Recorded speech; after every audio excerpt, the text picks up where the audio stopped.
All systems go. Clear for liftoff.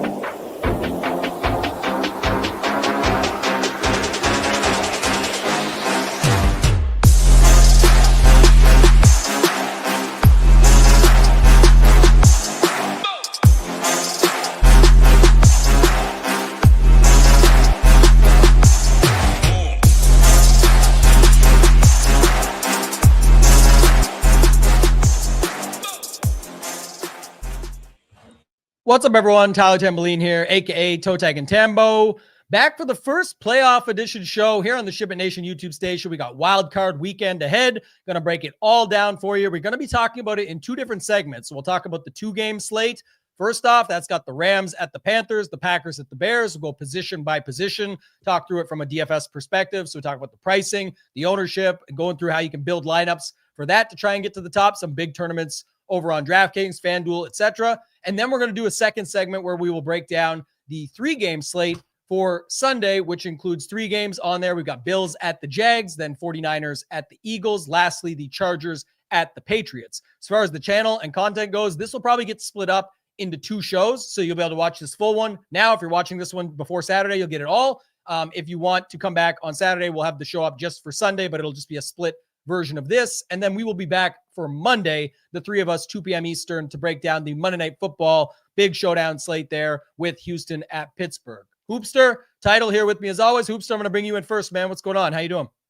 Yeah, doing well. Excited for the playoffs to start. I mean, when you take just like 1 week outside of week one, because there's a ton of excitement, I think this is probably my favorite weekend of the NFL season. I mean, you get all these games, Saturday, Sunday, Monday, all obviously very meaningful games, win or go home sort of thing.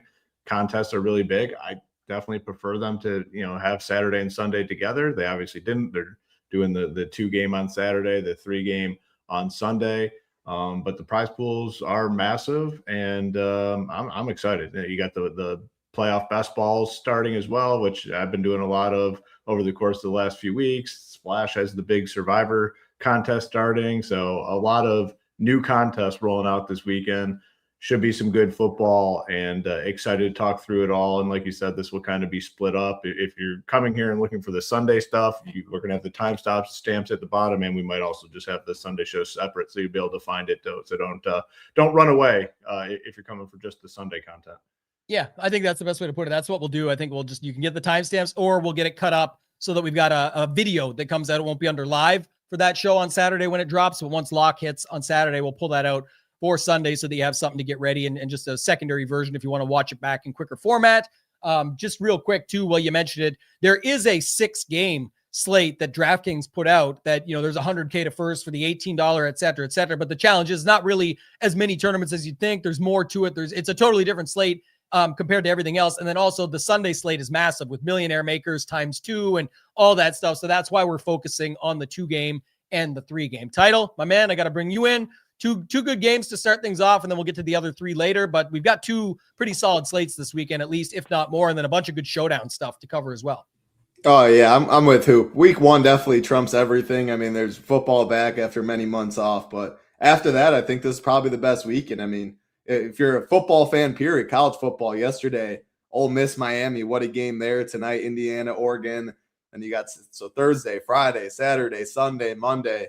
A very high level, great football. So, yeah, I'm super pumped. Prizes are massive everywhere. And I think this is one of the spots. If you are a showdown king, you have a lot of different showdown games to do. You don't even need to play it. If you're better on the bigger games, the 6-game slate, the prizes are a little disappointing, but still, you won't be mad at 100K. Then they have the Saturday and Sunday only that are really, really big. Yeah, I'm super pumped. I'm excited to talk through this one. But amazing football all day, pretty much for the next, 2 days. So sign me up. Yeah, I love that. And everything means something. We know who's playing, all that. Get a little bit of housekeeping out of the way first. Got to note this. Obviously, some people hate this stuff, but when you're giving away over $85,000, it is super important to talk about. No other site is talking about that. I can certainly promise you that. They're not even talking about $85 giveaways. So 85,000 plus giving away. This is the grand finale this weekend. So shout out. I'll give them all. JG, apparently just of note. I'll announce them quick. JG, Ryan F, Mark P, John C.A., John C.O., John R., Jackson M., Bill W., Kate H., and Thomas M. Apparently, the thing was just to be named John. and you were in good shape. Even John C. Triple Johns made it all the way to the grand finale, and there was only these 3 Johns in the 50s. So if you're a John, you were in a good place, and the top prize is $20,000 cash plus 1 year Ship It Nation SaberSim Ultimate membership. Second, 10, 5. You see it all on the screen, right down to 1,000 for 6th through 10th. We've already got the 11th through 50th taken care of, where we sent out at least 3 emails already to get them taken care of. But Hoopster, Ship It Games, first ever, coming to an end. A lot of fun. Like I said, not many sites giving away $85, 85,000 cash and prizes between us and our partners. Shout out to SaberSim. Thoughts on the grand finale and Triple John action? I'll take a John to win at these odds. Yeah, obviously, congrats to everyone that made it to the end, playing for some big prizes like we wanted to be the case, and we executed it, and it was fun along the way, fun to track it. But what do you think coming into the Ship It Games, the odds were for a John C to win? Because right now it's at 20%. Like the odds when you take all our customers into account, like, man, like you could have made some big bucks if you bet heavy on a John C winning Ship It Games, because right now it's sitting at 1 in 5 chance, which is wild. But either way, it's kind of a little joke, but congratulations to everyone, and excited to see who takes it home. That's what's always funny. I threw it back up for 2 seconds, but I promise you this. Bill, this is what's funny, just randomness too. Bill W, Cade H, and Thomas M, those 3 that you see there, I had a separate email through customer service from 3 different of those people being like, yo, I saw this on the site. Is that me? And it's like, we announced the full name when we first put it up on the show. And I was like, no, you can go check it out. But just for like the other side, I'm not putting full government always. Like, we left it out. But that's the amount of names that we have that are the same. So pretty awesome to see. Other thing too, quick, golf just around the corner. I know it was mentioned by Andrew. We want to bring this up. We do have a big launch show. It's going to be Tuesday at 2 p.m. Eastern with Hoop, myself, and then shout out to our newest member of the team. We announced it yesterday if you guys didn't see it, but we've partnered with Vincerix Golf. So they're going to be sort of shutting down and migrating everybody over to Ship It Nation. Already saw a bunch come over yesterday. But with that news, we're also bringing the man, Matt Gannon, boots on the ground. So it's pretty exciting. Matt's going to be going to all of the majors and 10 plus top PGA events. He's going to be doing the DFS content that he does over for Ship It Nation as well. I'll be on there with Alex Blickel for Leverage Lane. We'll have a ton of coverage, but Hoop, myself, and Matt will be out on Tuesday at 2 p.m. Eastern. And Hoop, we might have another big announcement coming as well. We're working on finalizing something else that's exciting also.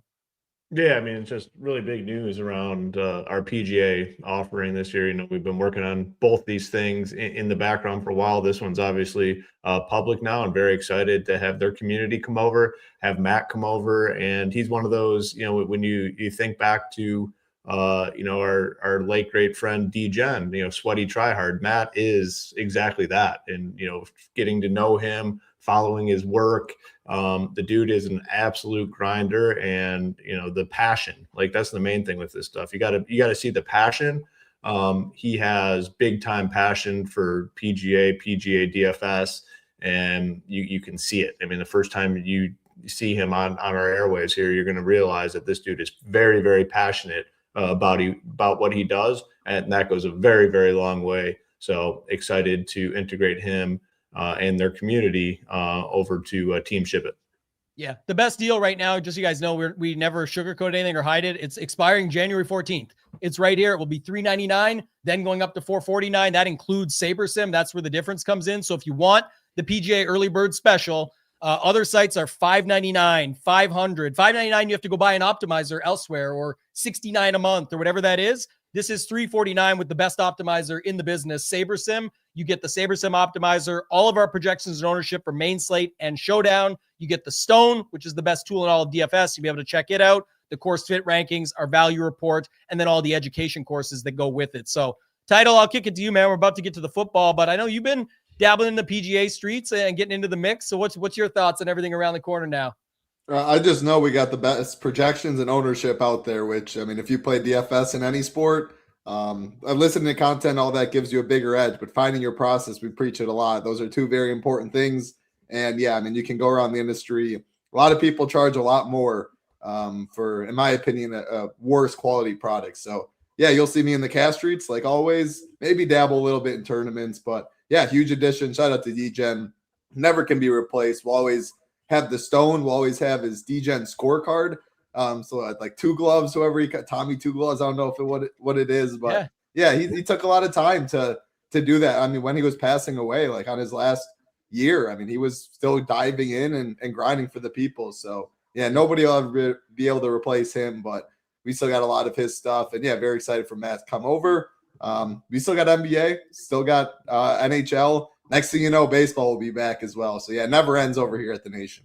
Shout out to our man Rio getting the job done last night too. Condensation Nation with those floors in the NBA streets. We had a lot of winners that got there with that on the line, and so I know he posted. He said we should see these slates canceled more often. But yeah, you couldn't have said it better yourself. I mean, DJ's actually still got unreleased notes. Shout out to the big guy in the sky watching down, but he's got more notes coming from the team that he was putting together right down to the very end. His scorecard, and then people that don't know, many do that are within the community, but the stone is the DGen legacy piece. Like that came over with DGen. We freaking loved it. We said, let's get it on every single, we have it everywhere. You go to Showdown, it's there. Main Slate, it's there. College football, like literally built the MMA stone. Like it just makes your life so much easier. And most people don't have a lot of time. So we got the stone up, just so you guys know, I'm just showing here. We're not going to run it. Obviously that's for everybody that gets in and who's a member, but we are going to go through starting with the 2-gamer and title. I'll go to Hoop first on this, but just come back to you. But Hoop, let's do the grand scheme overview before I come back to title, going through it all.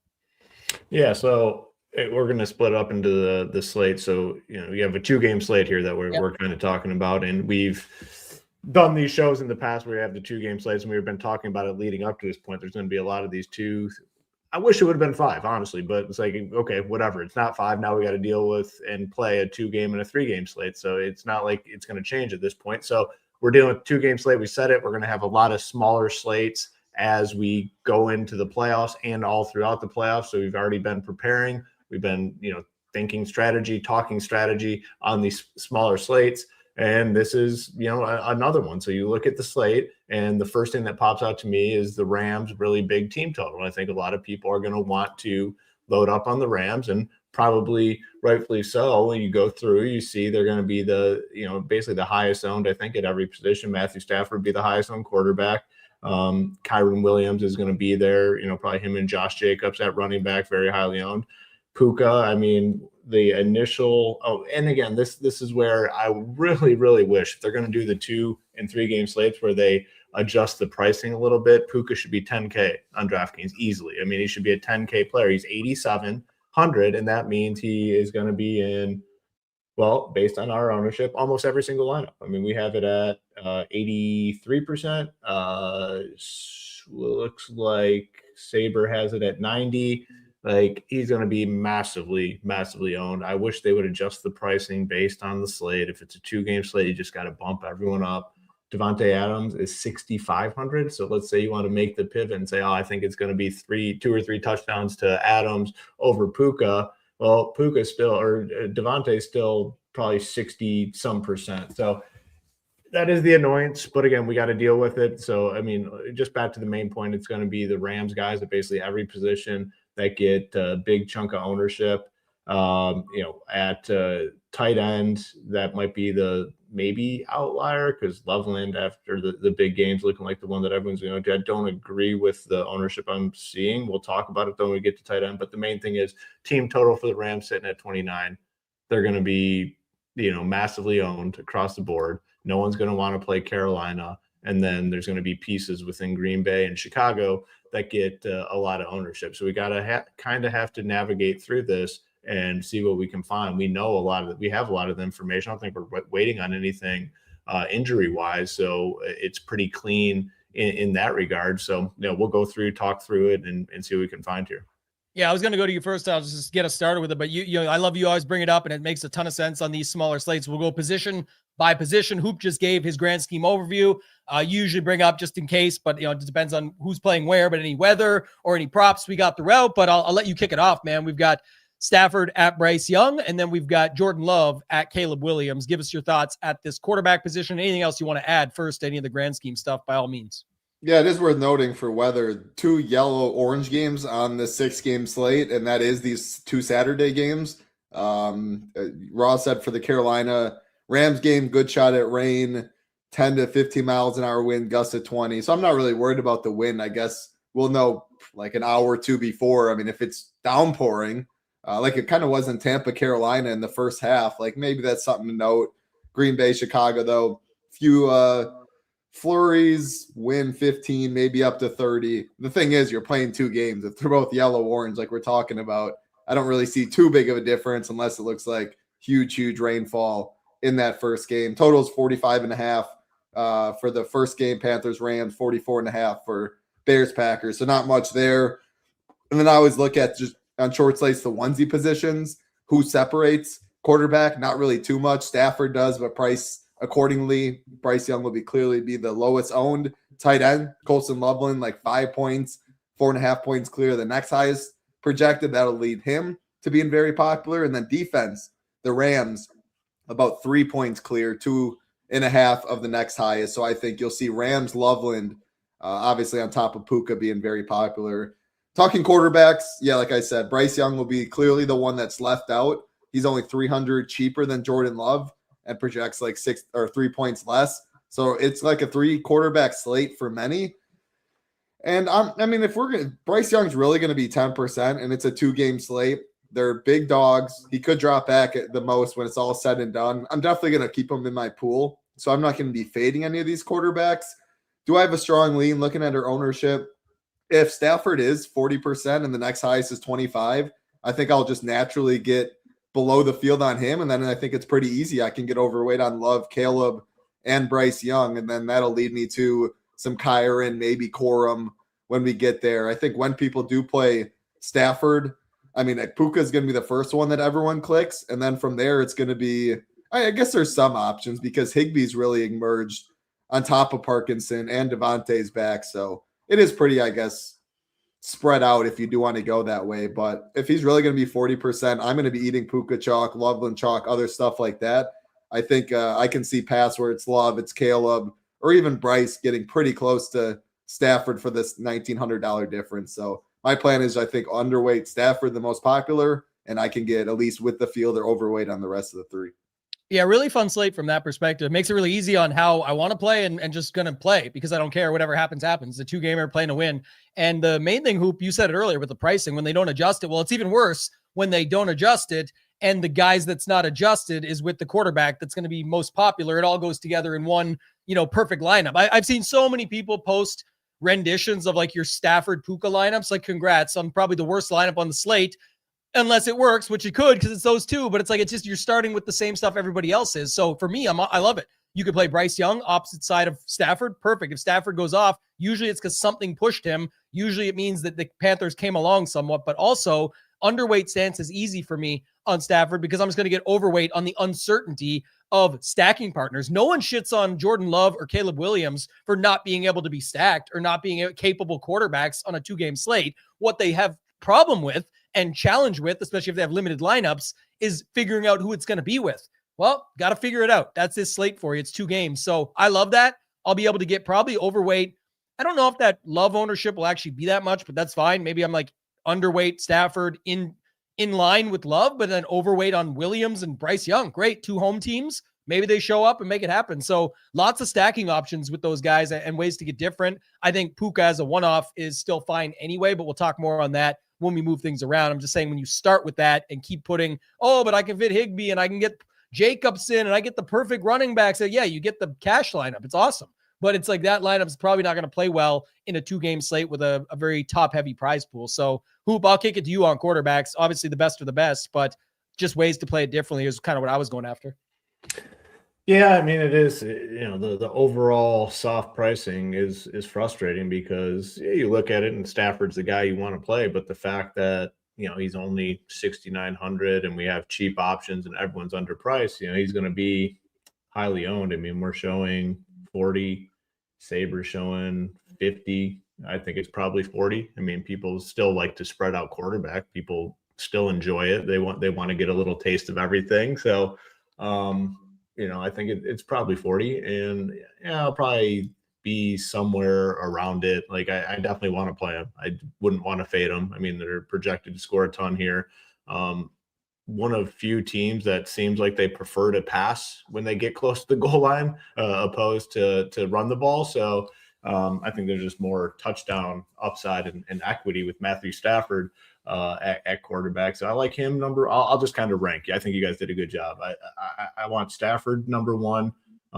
Caleb Williams over Jordan Love for me. I do like Jordan Love though too. I'm going to play Jordan Love for the reasons we kind of talked about all season. And especially I think it's even more relevant on these smaller slates or showdown slates where there's so many different ways to play him where you don't need to be all that worried about, oh, this Jordan Love stack is going to be too popular, blah, blah, blah. Just so many different guys you can play him with that you'll see when we get to these other positions, including his running back as well. So it's going to be Stafford. It's going to be Caleb Williams. It's going to be Love. And this is a slate where I would be willing to maybe just play 3 and get over. If you just play 3, you can kind of get overweight on all of them. I would be willing to do that. I get the argument for Bryce Young. He's going to be the lowest owned for sure. I mean, there's no argument. Like he's definitely going to be the lowest owned quarterback on the slate. He is at home. They are playing from behind. They beat the Rams, earlier in the season. I don't think that's really relevant at all to this conversation, but just did want to point that out. I think like the Rams, obviously you look at it, it's a 10-point spread. Like they could crush them. They should crush them. I just want to be overweight, at least equal with Stafford, I'll say, and then overweight probably like on Caleb and Jordan Love, and then maybe just fade Bryce Young is how I'm thinking about it. We'll see though. So it's Stafford, Caleb, Jordan Love for me, and then maybe a fade of Bryce Young. Yeah, I'll segue it right into running back, and my man Corey into house says underweight on Staff, overweight on Kyron. Exactly. Yeah, sure. That's exactly what it is. One thing I'm hoping, and it may not happen, and the ownership's not reflecting it, so it's like whatever. But with Kyron, even if he's going to be high owned, fine. You could play him with Stafford. That's another way you could go. Like if you are playing Stafford, when you are playing Stafford, I should say, I like a Stafford, Kyron, Adams, Parkinson, or something. Like lock up the goal line. Like hope to get like a bunch of different stuff. Now it sucks because we'll get to it later, but can't even list all the Rams tight ends. I think Ferguson might be coming back. I know they've got Davis Allen, who's typically a blocker, but with Ferguson out, he was in there a little bit more. You've got Higbee, Parkinson, etc. But either way, if you are stacking Stafford, just going back to it for 2 seconds, I'd really overstack versus just like the Stafford Puka I talked about. I'd want to get more in there.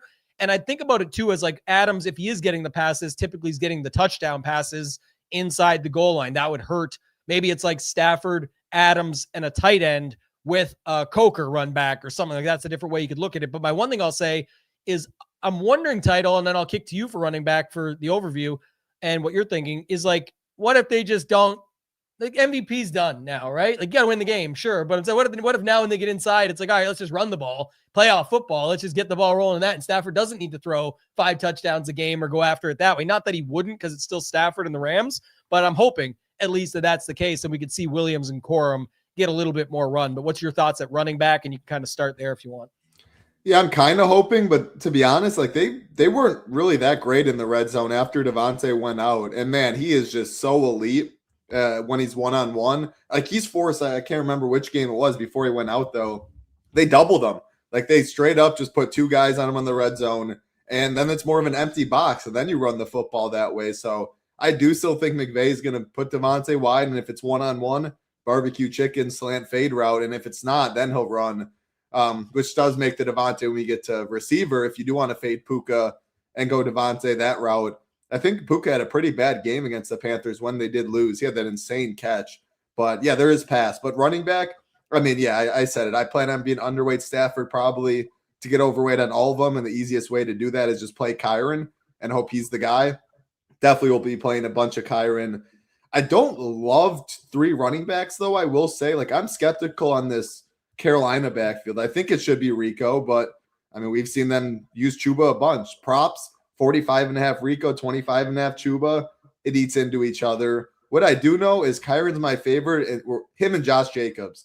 Like, I'm planning on now Josh Jacobs is fully healthy, even if he's not. I mean, it's a must-win game. Like, it's a coin flip game, which is pretty nice. You don't see that every day, 7 against a 2 seed, but he leads the slate. Again, we're talking the 2-game in rushing attempts, 18.5. The next highest is Kyron at 14.5.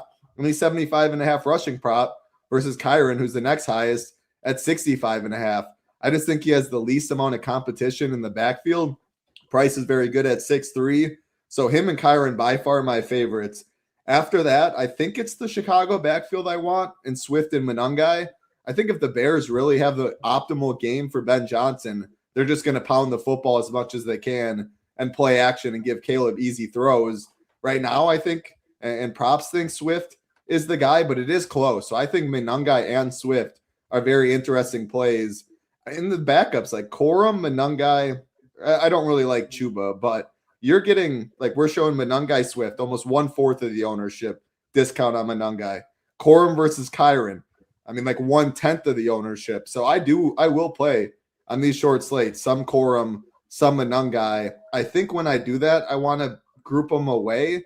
But if I'm not mistaken, we just saw kind of a recent slate, 2 of them get there in the same game. That could happen if running back just completely busts for that aspect. So I'm curious to hear you guys take on like playing 2 together. But for me, it's Jacobs, Kyron for sure, then Swift and Monangai, I think. But I do not love 3 running back builds relative to I think what the field will be. Agreed on that for sure. And then I'll kick it to Hoop in a second, but just to answer, a couple points you made there, and I'll chime in. I don't have too much else to add because we're covering it so well, and we got 2 slates and et cetera, et cetera. But I will say, actually, Monangai, Corum, and Chuba all stand out as in the props of the ownership's too far of a swing. Like if it's actually 60-5, and that's what you see on Kyron to Corum, then I would actually I'd be fine if I ended up like slightly underweight on Kyron, and I'll still be underweight on Stafford, but I would still have over the field on Corum. I think he's fine to score. It's a good matchup. What if they do get up and they want to save stuff? Like there's literally a bunch of different ways that it could go. So who knows? But I like that one. Don't like Chuba as much, but the Monangai one's nuts. He's like a 50 something prop to like a 67 or something in some places. So maybe 70 in others, like for Swift. That could be anything. It's Ben Johnson. It's the Bears. It could be game script independent, like with him getting passes. It could be anything. And if you look at the stone, definitely a higher optimal on Monangai and also a leverage rate there. And it's still a solid enough ownership split, like 3.5 or 4-1. I think that could definitely flip, and the props got it as well. Touchdown props closer, all of that versus the other spots. So I like Corum because of the matchup and how much he leverages pretty much everything.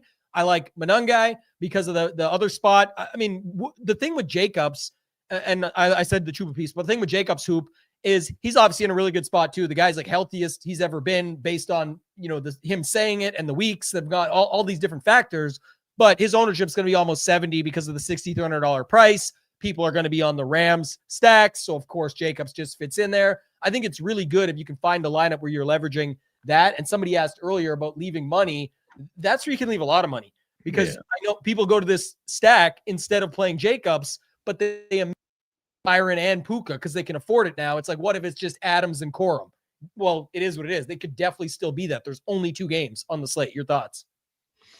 Yeah, really good points that you guys discussed there. I mean, in terms of just looking at like who is the most pure running back play, it's Josh Jacobs. I think it's pretty clear. Like they definitely were cautious with him down the stretch. They're kind of locked into their playoff spot, a week early than everyone else. Like they were it seemed pretty obvious they were going to be the 7th seed. They really couldn't move up, and they're just really cautious with him the last 2 weeks. And, he claims he's fully healthiest he's been all season. I mean, I saw the quote and it reminded me of like the preseason NFL stuff. Oh, he came into training camp in the best shape of his life.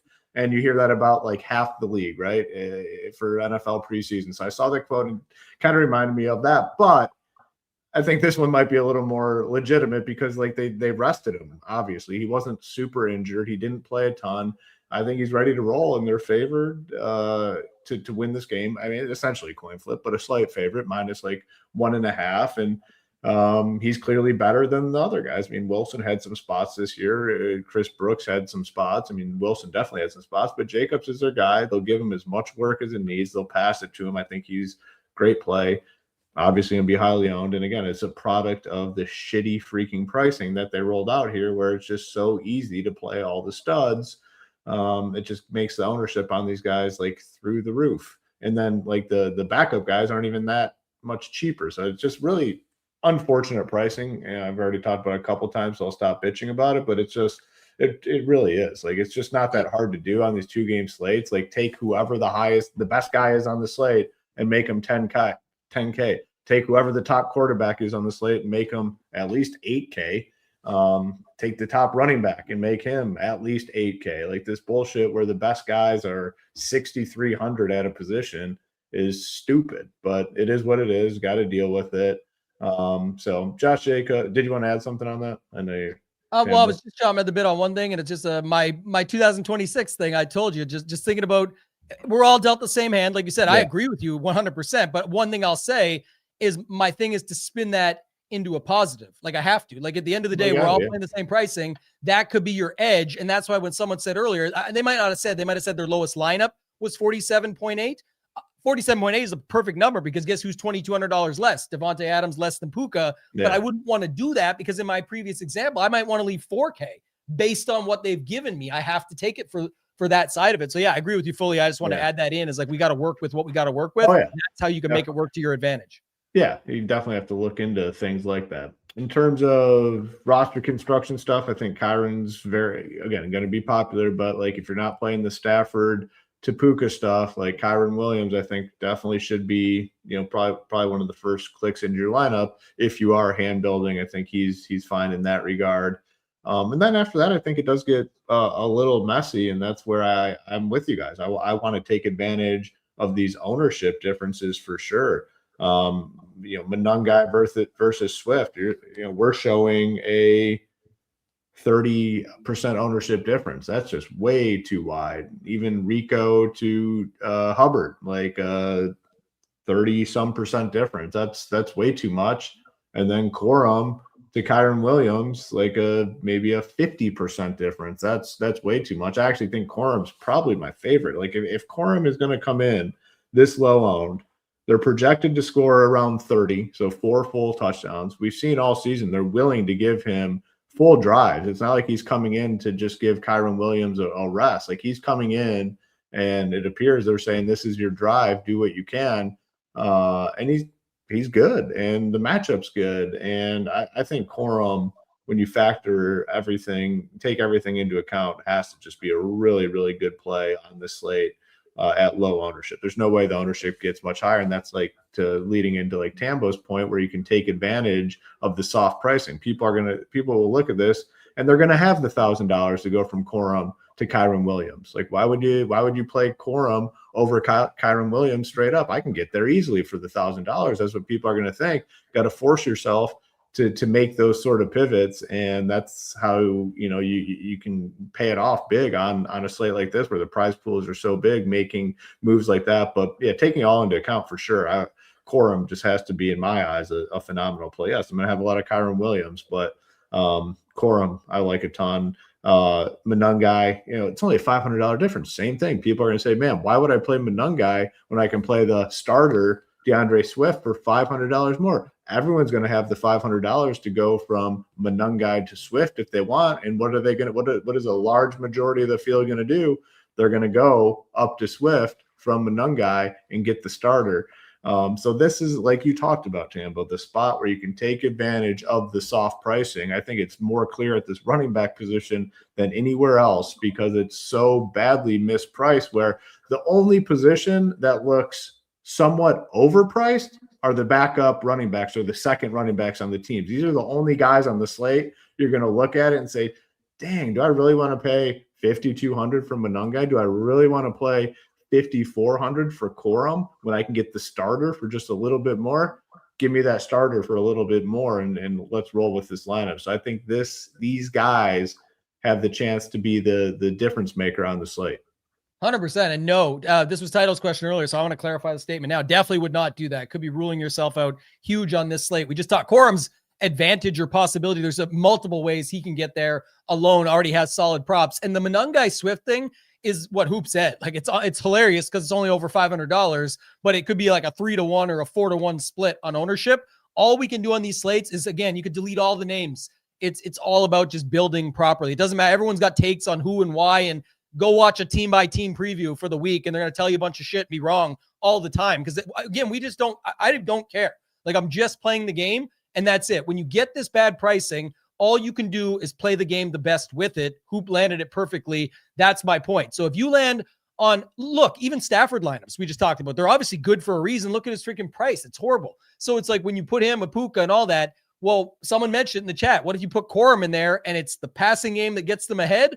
The running game runs out. Title said it. this is not probably, could be anything, but if it's not a 3 running back slate, that's because there's not many running backs to beat. That's because there might not be a lot of slate breaking running back scores. So Corum could fit into that. How many Stafford lineups of all of them, of the 100% pool of Stafford lineups, if he's 40% of those lineups, how many have Jacobs? A ton.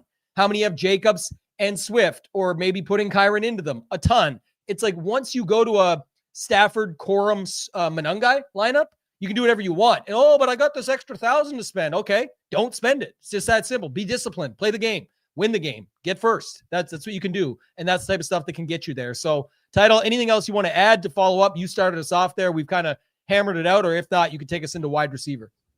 Yeah, nothing really there. We'll move to receiver. I'll just go team by team. It makes it easy. Rams could not be any easier. Puka, Devontae, and forget it. They play a bunch of tight ends. Those are the only 2 guys I want a piece of. And yeah, I mean, Puka's the best receiver in football, and Devontae back at 6,500 is a great price tag. Again, it's kind of tough because I'm not fading Stafford, but I do plan on being underweight. Puka's an easy one-off that way. You can obviously one-off Devontae. It feels a little harder in the sense of just so much touchdown equity from him. So if he does get 2 touchdowns, it's not expected to be the highest quarterback scoring slate. So yeah, I mean, we'll play some Devontae one-offs, but I do think I prefer playing Stafford when I play Devontae. Going to the Carolina side or stuff, I think it's pretty much only 2 here. It's Tet and it's Coker. At ownership, I like Coker more. I mean, he gave us, or he delivered in a big way last Saturday. It was kind of garbage time at the end, but these guys are going to be trailing a ton. The passing attempt props are from 30.5 to 33.5. All 4 of them are right in the same range. And if you are playing some Bryce Young, I think Coker's an easy one to play. 4,500, good value. And that's kind of like Jaden Reed, Coker. These guys are cheaper than the backup running backs and project about the same, if not a little better, which is kind of why I prefer the receivers in the flex. And also I think probably the field does, but people will still play running back like they always do. Packers stuff, a little more difficult for the Packers, but I mean, they have 3 guys. Unfortunately, Nate's guy Golden is irrelevant nowadays. So it's Christian Watson, the clear wide receiver 1, and then it's Jaden Reed and Romeo Dobbs as 2 and 3. If Dobbs is really going to be 15%, maybe he's my favorite. He's the one that did it against the Bears 2 weeks or whatever it was ago on the Saturday at like 17-18 against Malik Willis. I think all of them are fine, though. They're all better with Love. I mean, 4K is cheap for Reed. 4,900 is disrespectful, but Watson's 5,300. So you do get a little leverage when you play Reed, Dobbs. And also, if they're the ones scoring, Jacobs really chalky, Watson really chalky. That can make you different that way. Last team, the Bears, really tough because these guys are rotating more than almost any of the other teams because now they got this, what's the dude's name? Let me get it. Walker. Yeah, this Jihadi Walker guy. He's been playing a little bit. He's actually Walker? Yeah, he's That's surpassed. Got you that week when you're like, no, I know. When he shows up on the optimal and then he gets a big touchdown. Trust me, I remember he owes me 30. Was that because of Adunze being out, or do you think he still gets some reps?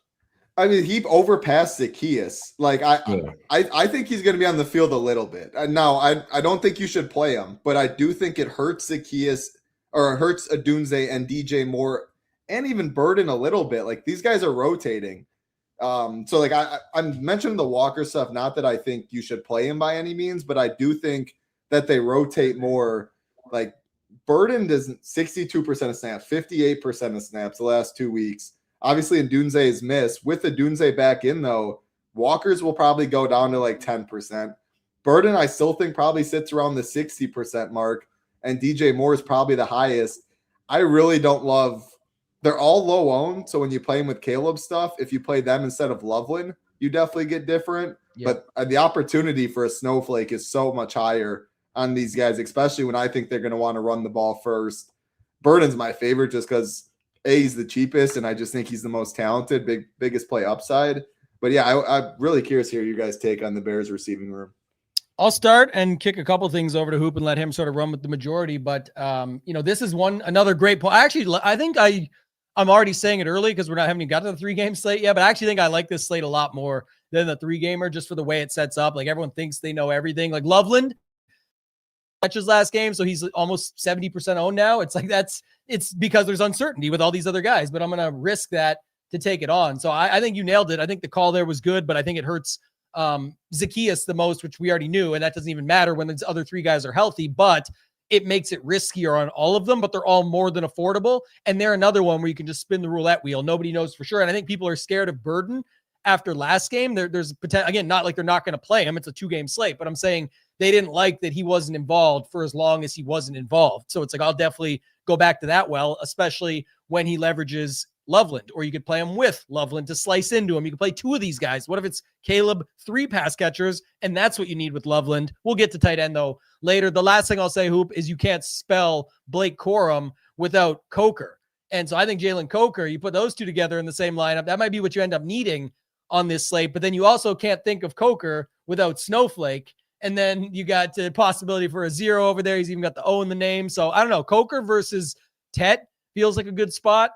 Adams versus Puka, I think, is an obvious one, but it's 2,200. It's just, again, it's not that you can't play them both together. Puka is the best on this slate, but the ownership comes with that. We definitely seen games. If Adams gets those 2 touchdowns, it really could hurt Puka, 2-gamer or not. And then it's kind of like a good wide receiver roulette wheel as a whole, I think, because of that, because even on 4 wide receiver lineups, like Title talked about, if you're not going 3 running backs, and most won't, and different factors, it's like there's enough randomness on the Packers, the Bears alone, and then the Cokers versus the Tets, etc. on the Panthers, that Puka could still get there with like a 12, but he also could get left out if Adams beats him hard, and then there's 2 other guys that pop in there, and maybe 3. So I don't know. I like the slate. I think the wide receiver spot makes it interesting as well. What do you got here? Yeah, I mean, the wide receiver in the first game, I mean, honestly, kind of boring. I mean, Puka's a great play. Devontae is a good play. People are going to play Tet McMillan, and then the other guys like Coker. And, sure, play Coker if you want. What was your joke about the snowflake thing? Like, yeah. Well, when people think of Coker, they also think snowflakes, and that could be a possibility for sure. And that's very possible. Yeah, the snowflake is possible. I think where the slate's probably won or lost is with the pass catchers in the second game, the Packers and the Bears, and there's a lot of uncertainty around it, and kind of like that. And when you look at the Packers, Christian Watson at 4,900 is going to be very popular. He's been the big play guy. He looks like wide receiver 1 there, and he's under 5K, so everyone's going to play him. Fine, play him. Jaden Reed came back, got a lot of attention, 4K. I do like him actually quite a bit, regardless of the somewhat high ownership. We're showing 28. Like, that's real. I mean, on a 2-game slate, 28 isn't anything crazy. So I do like Reed. And then Dobbs as well, I think, is a great play at the 4,400 price. Like, he's the one that has the big ceiling. We've seen it. And yes, they've had injuries, but they still, even despite having injuries, they've had like 5 guys mixing in and out at wide receiver. So he's had big games, like him. I think these Bears guys, though, could be the difference maker. I mean, because they're all pretty low owned. Like, no one's getting substantial ownership. The highest owned is Burden, and based on that fact, him being the highest owned, he's probably my least favorite. Rome coming back at 5,800 has to get squeezed a little bit. That people haven't seen him in a while. When he was healthy, he was the clear wide receiver 1. I want to take some chances on him. DJ Moore, 5,300, not looking to get a ton of ownership. He's going to be out there. I want to take some chances on him.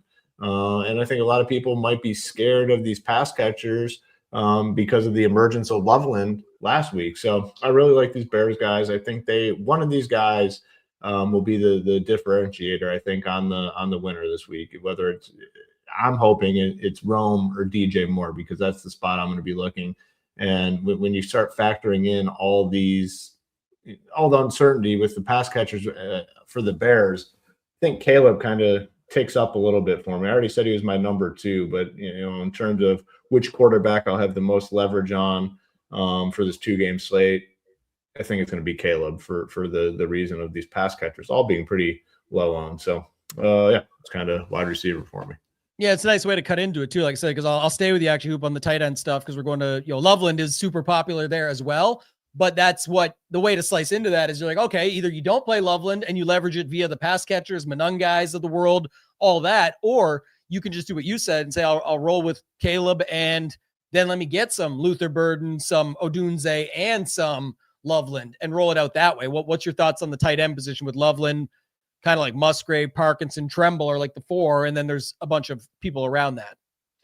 Yeah, I mean, definitely fine with Loveland here, but it's like, okay, so the guy had, I don't know, one good game. Maybe he's had a couple more mixed in there. Now he's going to be 60, maybe 65% owned, could be higher on the slate. Like, to me, that's just wild. So, if that's the case, I can't imagine me personally getting to that number. Let's see. So he had the big game last week, I guess maybe 2 weeks in a row where he's had big games. Outside of that, all, nothing crazy in terms of spike performances. But man, if he's going to be that high owned, like I hope it's the case. Because it's going to be easy to get overweight, and I would just go right to those Rams guys. I'm hoping Ferguson's out, because then it's easy. Parkinson and Higbee. Higbee has been hurt, came back, looked really good. 6 targets, 5 for 91, caught the touchdown. Stafford already has a relationship with him. I think he would be a phenomenal play. Parkinson, if he remains 10-ish% owned, phenomenal play in my eyes. Like those two, I think, would definitely be my favorites. And there's no reason to think that's not going to be the case in terms of ownership. So yeah, I'll say Higbee, Parkinson, definitely my favorites. Musgrave, I think, is fine at 2,600. And again, the salary really doesn't matter, but you can leave big chunks when they're trying to win games. 4 targets, 6 targets, 3 targets. He's going to be out there a lot too. So I think Musgrave is a solid play as well. So when you kind of factor everything in, for me, it's the Rams guys, Musgrave, and then Loveland. Yeah, I was looking at my phone here. I think there's like lineups you can leave from now. What we've talked about, I know we're getting a tight end for title here, but just to note it, like you can leave 5,100. I just did just a quick thought of something we ran through, and people can find that one good for you. But I'm just saying, like, I just was running through quickly to see what that would look like. And you can leave some big money on the table here if you agree with some of the stuff and just ways to build. So title, I'll kick it to you on tight end. I thought Hoop broke it down pretty well, but what else do you got with this one? Yeah, if I differ a little, if Loveland's 60%, I probably want like 75, 80. I just think he separates the position so much. I mean, you look at props in the receiving yards for the Bears. Loveland's 46.5, leads the room. Then it's Burden 40.5, Adunze 35.5, DJ Moore 26.5. And a lot of that has to do with they're running Kmet Loveland like 85% of the time, 2 tight end sets. Because again, I think they want to pound the football. And off of play action, I think it's clear that Loveland's probably his favorite target. So the position's so weak. Like Musgrave 2 weeks ago in a big game, like Wiley outsnapped him almost 2-1 as a blocking tight end. But they have Reed, they have Dobbs, they have Watson. Like now that these guys are fully healthy out there, I'm worried that Musgrave just falls down the pecking order. Higbee would be my second favorite. He came back and yeah, he looked pretty solid. Stafford does like his tight ends. Parkinson, Higbee are my 2 and 3 favorites, but I mean, it's still Devontae, Puka, Kyron. Like they're still 4th or 5th in the pecking order. At least Loveland, in my opinion, he's first when they do pass it. Tremble, he can get a touchdown like we saw, but if he doesn't get a touchdown, he's drawn very thin for the optimal. Cole Kmet, he's out there a bunch. Like I said, they're running 2 tight end sets, so maybe I go into that a little bit, but yeah, he's way down there in the list as well. Tight ends week. Can you play 2 tight ends? Someone asked. Yeah, I will not have many lineups like that. Loveland's very chalky, so when you play him, you have to get different somewhere, but I think he's just the clear best at the position. Yeah, Tremble had a huge game last game with 3 catches, 4 targets, a touchdown, and hits 12 points. Yeah. Loveland could have a very bad game here and have like 5 catches, but with the yardage work out to that or more, and it's like it won't even kill you. So yeah, that's where I think that's okay. I liked sort of how Hoop was mentioning when you can really slice into him is when you say, I'm not just going to go with the safety of Caleb Williams, that is, and Colston Loveland. I'm going to say, give me some Rome, give me some Burden, let me figure this stuff out, and maybe less Rams than everybody else, and so on and so forth. And that's where you take on the slate just from a different perspective. So I like that call out quite a bit. And then, yeah, you nailed it. Like it's pretty weak across the board at tight end. So if you do just want to take the Loveland, and like I said, if Tremble has that big game for 12 points, a small game is going to be really bad, but a small game for Loveland can be just as good. And it's like, yeah, the 60% guy got there, but that's what you needed. And he was very easily affordable, and it's $4,400. So that's part of it as well. So love that call out. Anything on the defenses title that you want to add, or anything else on roster construction as a whole, just shaping up the entire slate from what we talked about here? Yeah, it's clear the Rams will be like in a tier of their own, probably 50%. That's what we have it at defense. And the Panthers will be very low owned. I mean, they're 2K and the next is 2,500. So I guess if you play Panthers and they score 4 points, but everyone else scores like 7 or less, maybe that's enough. I don't know. I think it's pretty clear for me. Panthers are the least. I think the Rams can move the ball at will, even in their loss. Like, it wasn't because the Rams offense. They just couldn't stop the Panthers. So Rams, Bears, Packers. I mean, maybe I even X the Panthers out. I don't love doing that at a very high variance position, but it feels pretty thin for me to see the Panthers stopping the Rams or doing anything that way. But yeah, no, it's the onesie positions. It's Loveland, Rams. So when you do start your teams with Loveland and Rams and Puka, you better maybe do something different after that. Yeah. Hoop, any final thoughts, defense, anything else you want to add to the 2-gamer before we move on? I agree with defense. Like, I might just X out the Panthers. Rams clearly going to be the highest owned. It's easy to play it. There's no salary restrictions to prevent you from playing the Rams. Yeah, I'll have a lot of the Rams and potentially fade the Panthers and have probably something similar maybe on the Packers and Bears. Maybe a little more Packers. Maybe Caleb Williams, a little more turnover prone. I don't know. It's a toss-up, though, at the defense for sure. Yeah, and if you play some of the way we talked about, like leaving all that salary and stuff, like then it's like, again, people always wonder, oh, but the Rams are chalk and da-da-da. It's not always about that either. If you already got $5,000 left on the table, then definitely you can play the Rams. It's like, why would it matter at that point if they get there? It's does the rest of your stuff go that way for you? I just got the notification from Discord. Everything is updated again going into tomorrow's slate. So just noting that the stone is up. We'll have all of our content up overnight and into the morning to get it ready before the slate starts tomorrow. As far as the 2-gamer goes, if you go to shipitnation.com, click join the nation. We do have a couple different trials that you can try out there. The best one is by far right here listed. Best value is the 5 days all access for just $19. It includes the Discord with SaberSim, etc. But if you want to just try it out for a day, $9 gets you in. You don't get the Discord. You only get the 1 day. With the weekend of football we have ahead and golf coming back next week and all that, at the very least, I would try this out and get the 5 days for $19. All right, let's move on to the 3-game slate. And we're going to be splitting this video up like we talked about. So we'll start it off here, but we got Title, got Hoop here with me as always, going to be breaking down all things for the 3-game Sunday slate on DraftKings. We've got the Bills at the Jags. We've got the 49ers at the Eagles. We've got the Chargers at the Patriots. Title, Hoop, I'll bring you in first, man. Talk to us a little bit about this 3-game slate. Give us your grand scheme overview, and then we'll hop right into it.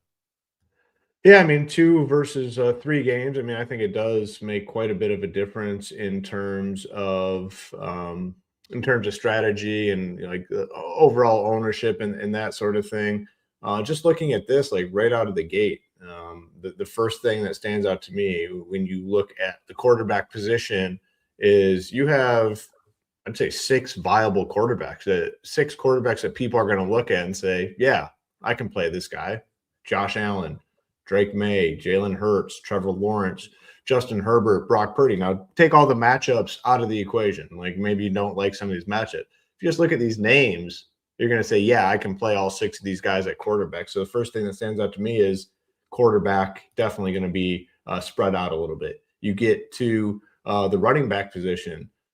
Most of these teams have running backs they're going to feel pretty comfortable playing. I just have it kind of sorted by salary. Christian McCaffrey, yeah, we can play him. James Cook, yep.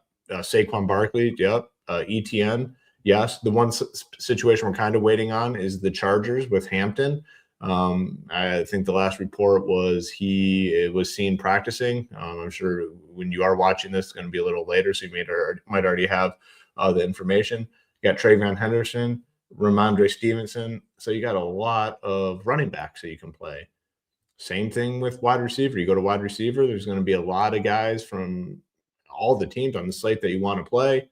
And then tight end, maybe a little more dicey, but I mean, each position you go to, each team really you go to, you're going to find options that you like, I would say, at each and every position. So in terms of like a 3-game slate, I think it's solid from the standpoint of we have the chance to probably get some things spread out a little bit. And I think that's good where ownership spread out. So yeah, excited to kind of talk through it all, but especially the quarterback position. We know it already gets spread out, but you have these 6 names on this slate. It's definitely going to get spread out. Yeah, and just got the Hampton News actually updated 49 minutes ago. So it's, this is again later Friday afternoon recording this, but just noting it. He was a DNP Wednesday and Thursday, and then sported a brace on his right ankle during warmups on Friday. So they said still, step in the right direction, but we won't know until ahead of Sunday night's playoff opener. So interesting to see, but no practice Wednesday, Thursday, and then on Friday still sporting a brace. So we'll go from there. Title, did you have anything to add to the grand scheme overview? I think Hoop made a good point, especially around the quarterbacks. This is one where pretty much everybody looks live. Obviously, ownership will reflect that it's pretty balanced out, but I definitely agree on that. Anything else you want to add? Just 3 really good games here overall, I think.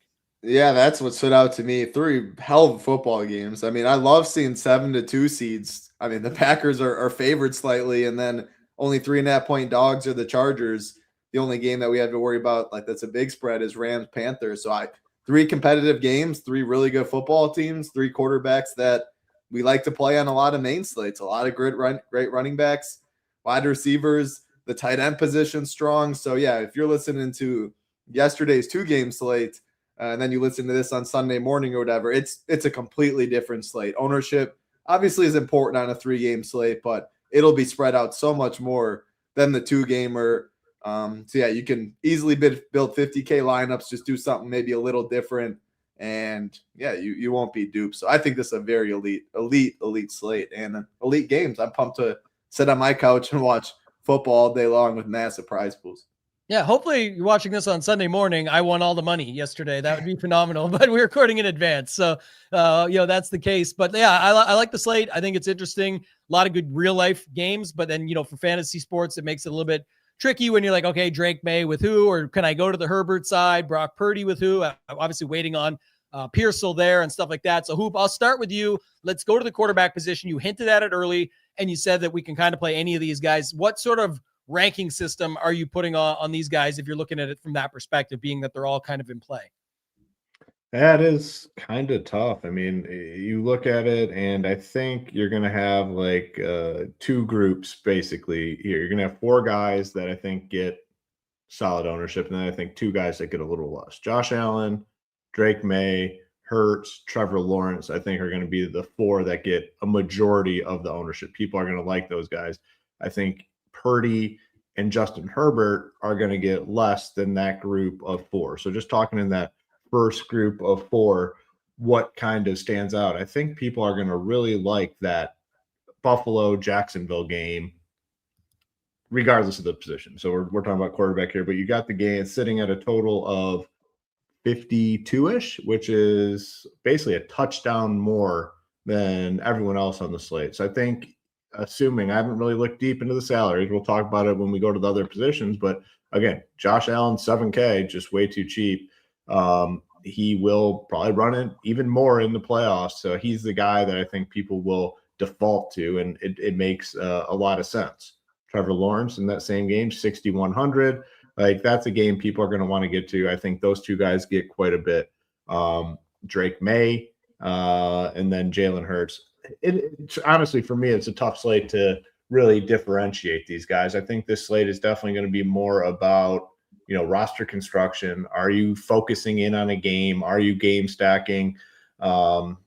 It's tough for me. So I don't know, looking at those ones, those main quarterbacks, I'm going to play them all, those 4. It's just a matter of, what I do with the rest of my lineup. And then like Purdy and Herbert, I don't know. I mean, I guess like the Purdy stuff is somewhat concerning. What we saw, how they played against Seattle, like they could not do anything offensively. Was Philadelphia able to pick up on something that Seattle did in that game? Because I mean, the San Fran offense was totally ineffective. They couldn't do anything.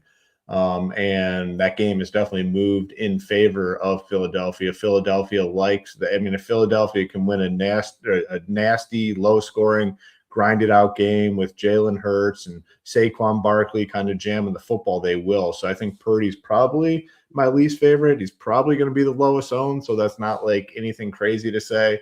I will say, though, I think I do like Herbert more than the field, though. Herbert's coming in pretty low. Sabre has it at 8. We have it at 12. split the difference like right around 10%. That's probably the case.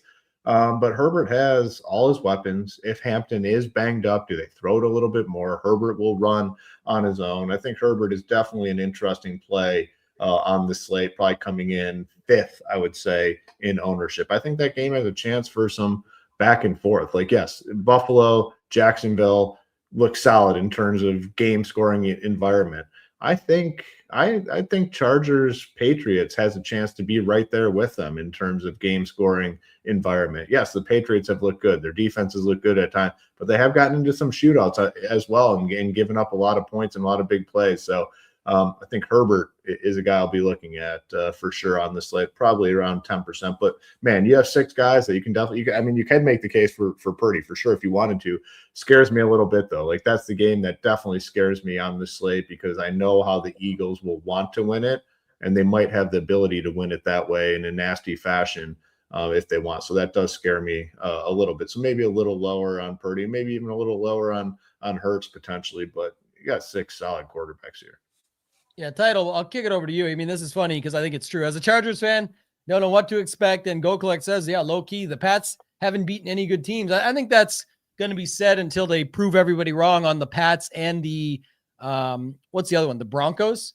The Broncos are like the schedule. Anyway, if you look at the strength of the schedule, it's obviously very weak versus the rest. But if you look at a team's schedule, like that's like the NFL. I mean, there's a lot of bad teams, and you look at people's wins and losses, you're probably not going to have many solid wins for any individual team that you look at. I mean, it's a tough league. There's a lot of parity, and the good teams just kind of beat up on the bad ones. That's how it goes. Yeah, and also it's same as we talk about with a slate. Like, what do you want them to do? They can only beat what's put in front of them. They get the schedule given to them. They go and play it. They play to their best, and that's what happens. Obviously, things can happen down the stretch, but it can go the other way too. You can see a team that's been kind of bad all season. That's why I'll say this. It's I'm over it. Trust me, I don't give a shit at all. But like the Ravens, they had their chances. They started with a very tough schedule.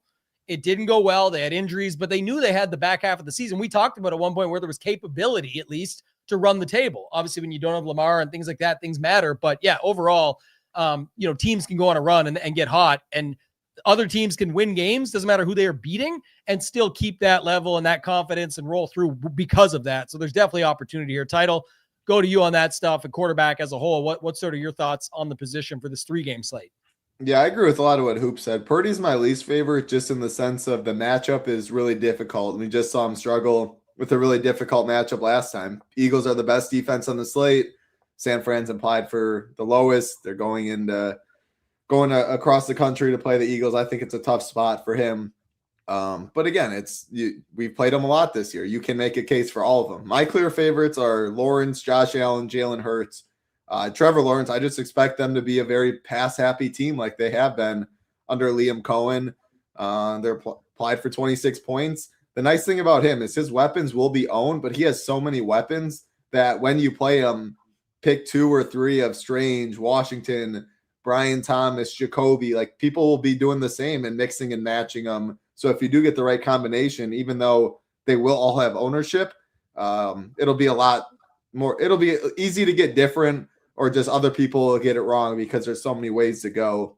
Josh Allen, not the same to be said about him. When people click him, I think Shakir or Kincaid will be very popular. However, he has to be Superman for this team. He has no one on the outside. Maybe you can play Shavers to get a little different. Maybe you can just play him and James Cook and hope it's all done through the ground. He just has so much upside. If they do win this game, which is a coin flip, it's going to be on Josh Allen's back. Jalen Hurts is my third. A lot of that, again, has to do with it's so condensed. When I play Hurts, I can play 2 of Smith, Brown, Goddard, and I don't have to worry about something like when I do with Herbert. Is it Keenan? Is it McConkey? Is it Gadsden? Is it QJ? Which, again, you can make an appeal for the ownership sense, but it's a lot easier to be buried if you get just one part wrong.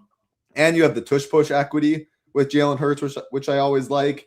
And then you can go 50% Saquon. It's easier to fade him when you go Jalen Hurts and just tell yourself a story that is him through the air, him getting the rushing touchdowns instead of Saquon. And San Fran is by far, in my opinion, the worst defense on this slate versus all of them. So those are my 3 favorites. After that, I don't know, probably at ownership, if Herbert's half his own as Drake May, I'd probably go to him. I feel not strongly, but I think this is a competitive game. I think the Chargers do win it when it's all said and done. I think the biggest thing for the Chargers is their offensive line struggles. When they play the Broncos, the Texans, when these defenses can pin their ears back, he struggles. The Pats don't really have a great pass rush. When Herbert has time, he's as elite as anyone is, in my opinion. Again, the hard part about him is it QJ? Is it Keenan? Is it Trey Harris now? Like, there's so many options, but that's good if you get it right because the ownership will be so low and it's easy to eat a lot of chalk around it. So if I'm ranking them, it's Trevor 1, Josh Allen 2, Hurts 3, Herbert 4, Drake May 5, Purdy 6. I'm definitely going to be playing a lot of teams on this slate, so I probably will play all 6 of them. But yeah, that's how I have it ranked. Yeah, 2 things you said. One, obviously, like the pass happy of the Bills versus the Jags and so how that could play out. I think that's going to be part of it. People have been super high on Lawrence for quite some time. I know we'll see how it all shakes out because Hurts is right there at the similar price point. Like a bunch of them are so close, but I do think people, because they're uncomfortable with trying to pair up Josh Allen, a lot of people look at it like, well, why not just go with the Lawrence side of that game instead? And then you talked about like the condensed offenses like Jalen Hurts, AJ Brown, Devonta Smith, putting them all together.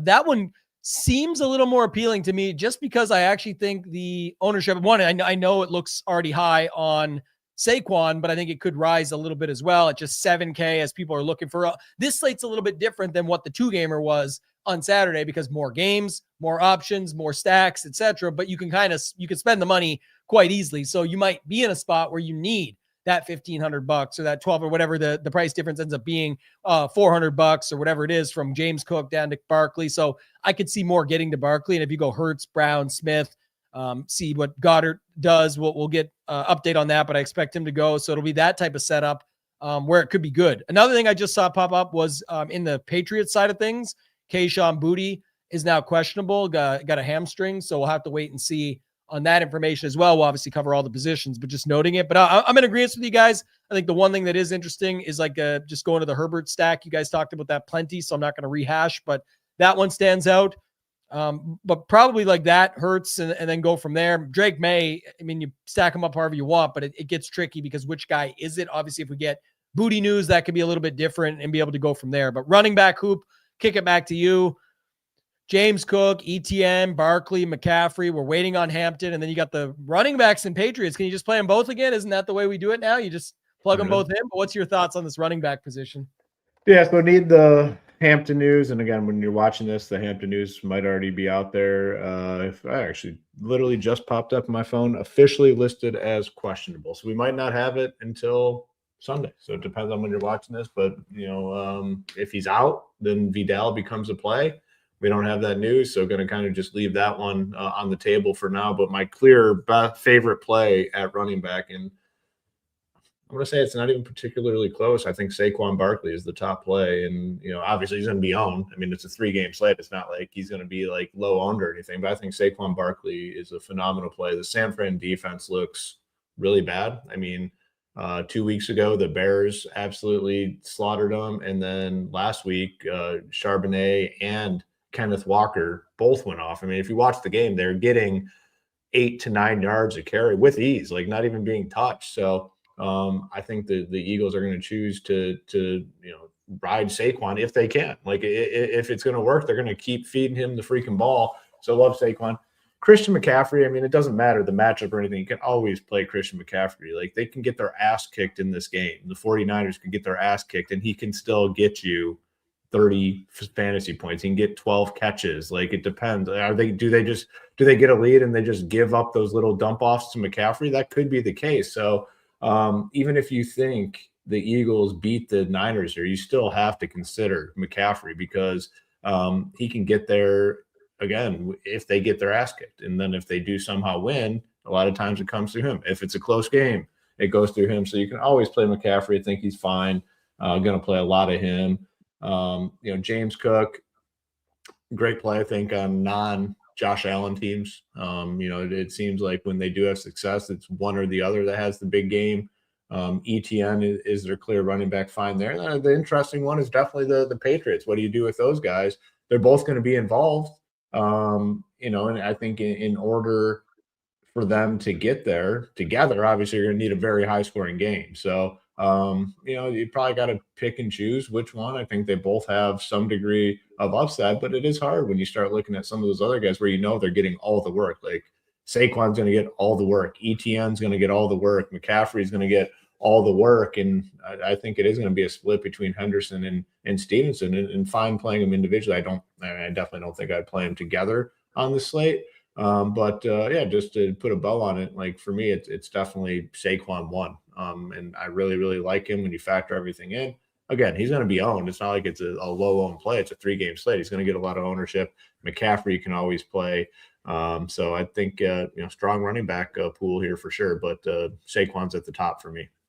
Yeah, it's no secret. Like I love the Seattle point that you just brought up too, because I remember watching that game live, having the Walker play and watching Charbonnet steal up, and then Walker still had a pretty good game too. So it's like, yeah, they were just doing everything, and it was on sample size, like 16 and 17 carries. I just to go look it up just to get my numbers right. It was almost 5 per carry for Charbonnet. It was 6.1 per carry for Kenneth Walker. This is on solid sample. They're getting almost 20 carries a piece and hitting these numbers against this defense. So I think the Saquon piece will pick up steam for good reason, but you mentioned it already. It makes sense. So that's why I kind of like those hurt stacks too, because if they get up and they actually score, I could see them being a team that puts up those points.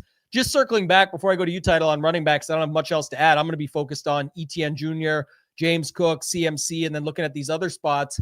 But the Patriot side of things too, if they struggle, it could be and if Booty's out too. We just got that news. Like I said, if they struggle through the air, that could be good for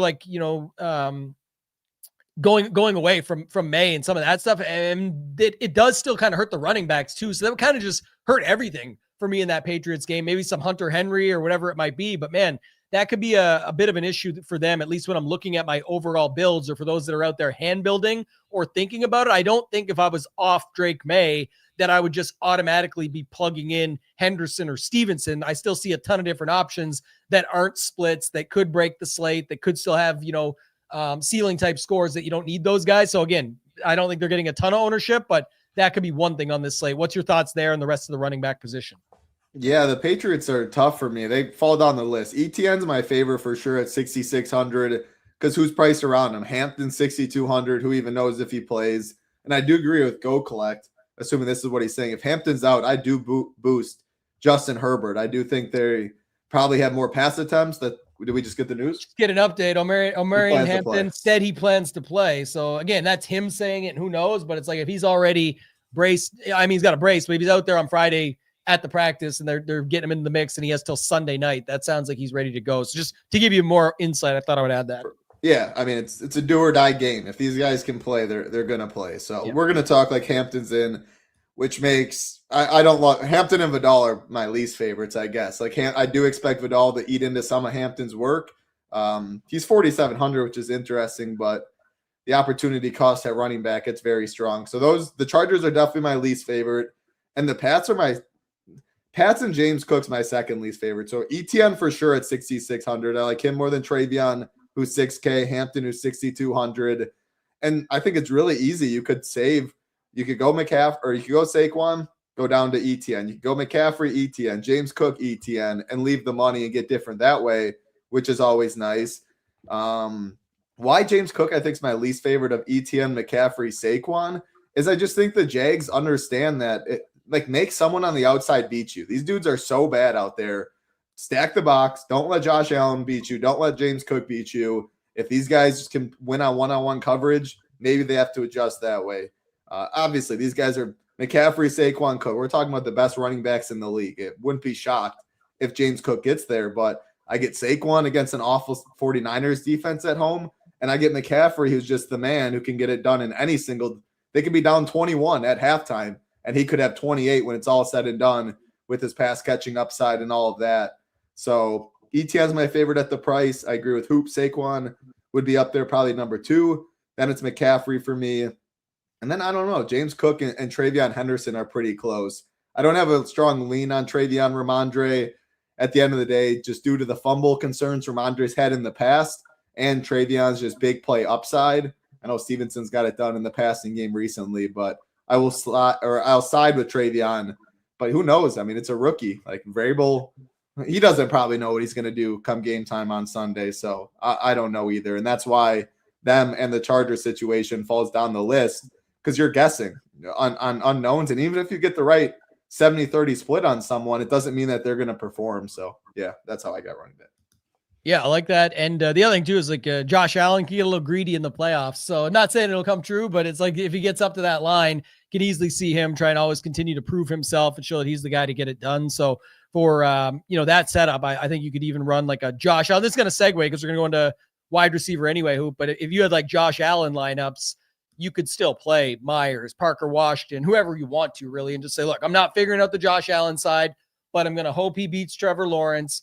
But if he does get rolling on the ground, they're going to be passing a lot. So let me build the lineup this way. It doesn't always have to have Lawrence in that case, unconventional, but it can work in your favor. Thoughts at the wide receiver position, Hoop, outside of the fact that obviously a lot of stacking going on, right? When you're talking about who you're playing, it's like dependent on that quarterback. We're already spread out at quarterback, but your thoughts in general.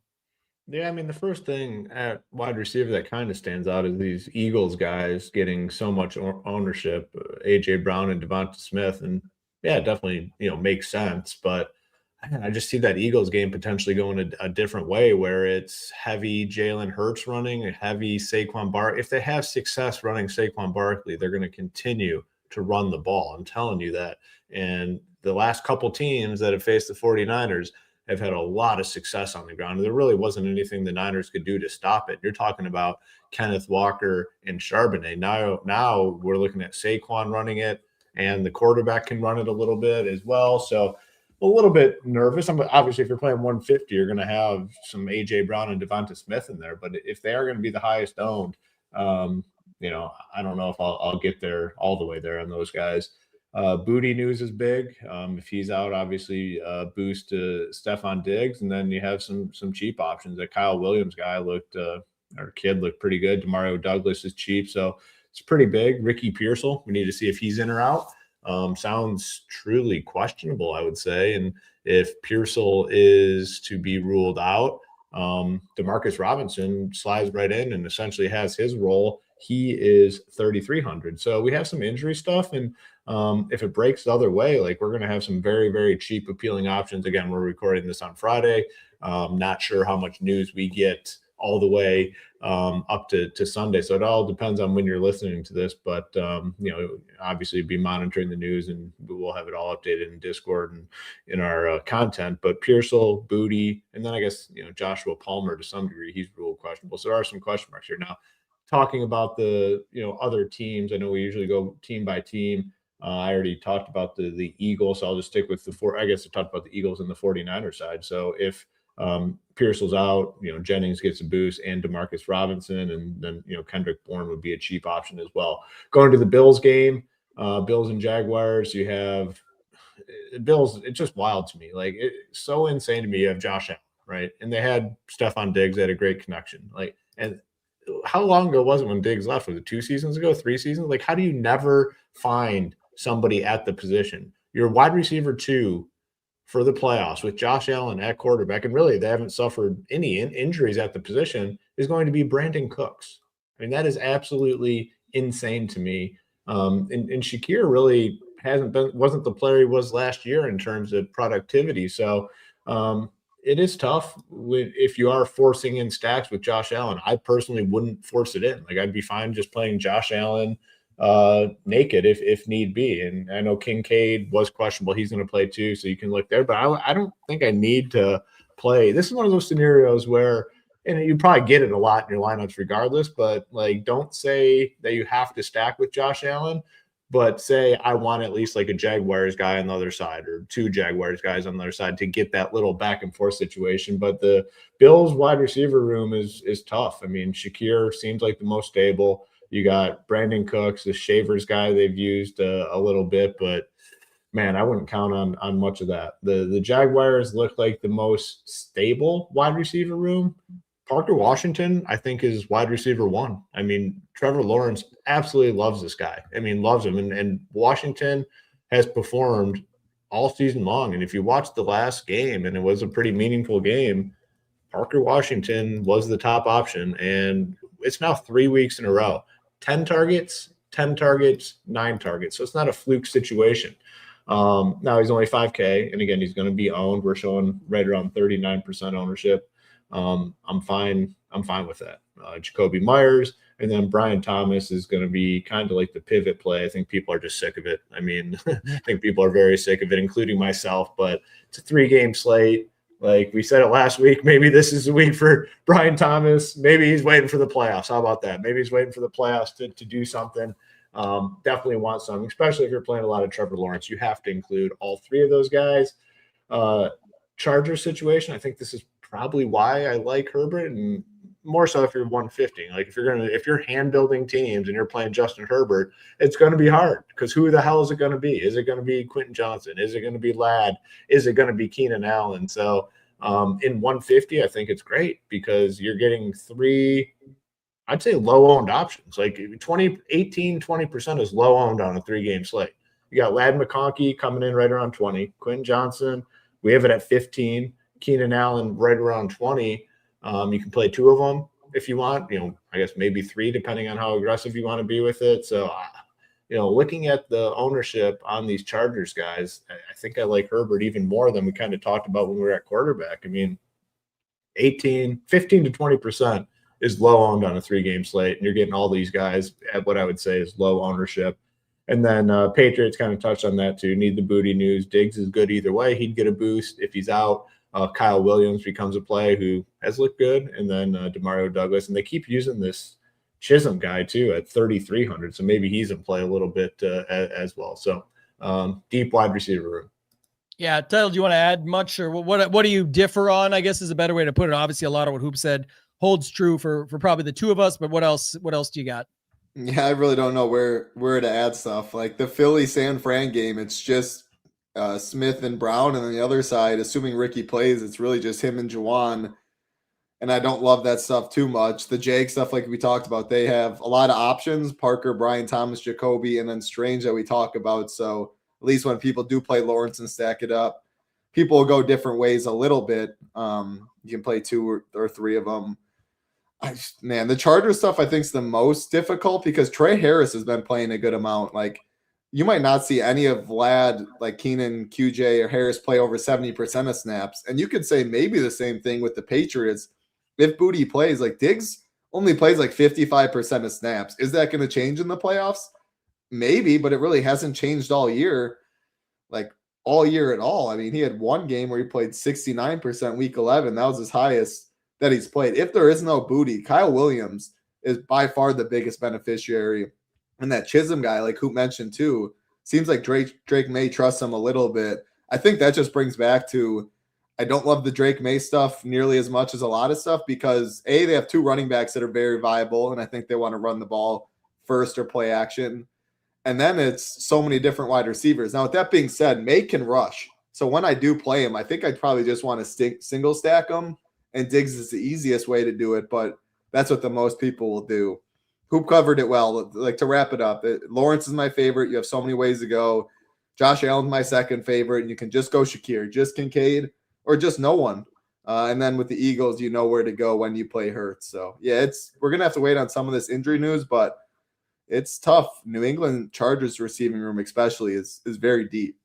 Yeah, one thing I'll add for sure, and then we'll go to tight end, is just the pricing on wide receiver is all pretty similar, however you want to look at it. Like, yes, some teams have a 4,300 guy and the next team has a 55, but either way, you can kind of fit what goes with your quarterback. But what I will say is more of like the Charger side of things. Like when we talk about it down there, the only spot that the Patriots have really been beat is with the pass game. And this is where I would more consider the strength of schedule thing, not the strength of schedule factor as much of, okay, well, maybe if you didn't play as many strong offenses and that's how you got beat, maybe that's where you can get beat. And then you go off against a team now that's got Ladd, QJ, Allen, Gadsden. If they're all healthy and good to roll like they are, you could see a spot already. Hampton, yeah, we just heard he plans to play, but banged up. It's already been the way that they've been stopping teams with the run. So I think it's kind of, at least if a team's going to get there, again, the lineup's no good to you anyway if it doesn't end up happening. So I would be willing to take on some of that risk for those guys, especially when I'm not as high on trying to pick between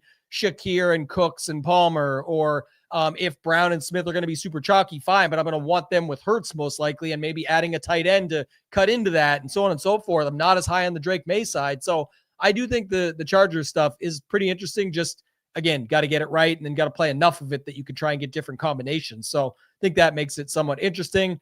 Going to tight end hoop, and then I'll come back to you. I think, like I just mentioned, Gadsden is there. Kittle will probably pick up steam. It's again, I think Kittle, I don't know, like Kittle for sure, Henry for sure seem to be more like the one-offs, whereas like a Gadsden's with Herbert. A Kincaid is a lot of the times going to be with Allen. A Strange is for sure going to be mostly with Lawrence lineups. Goddard mostly with Hurts lineups, assuming he plays. He's limited in practice, it says, but expecting him to be in there. What's your thoughts on the tight end position, Hoop?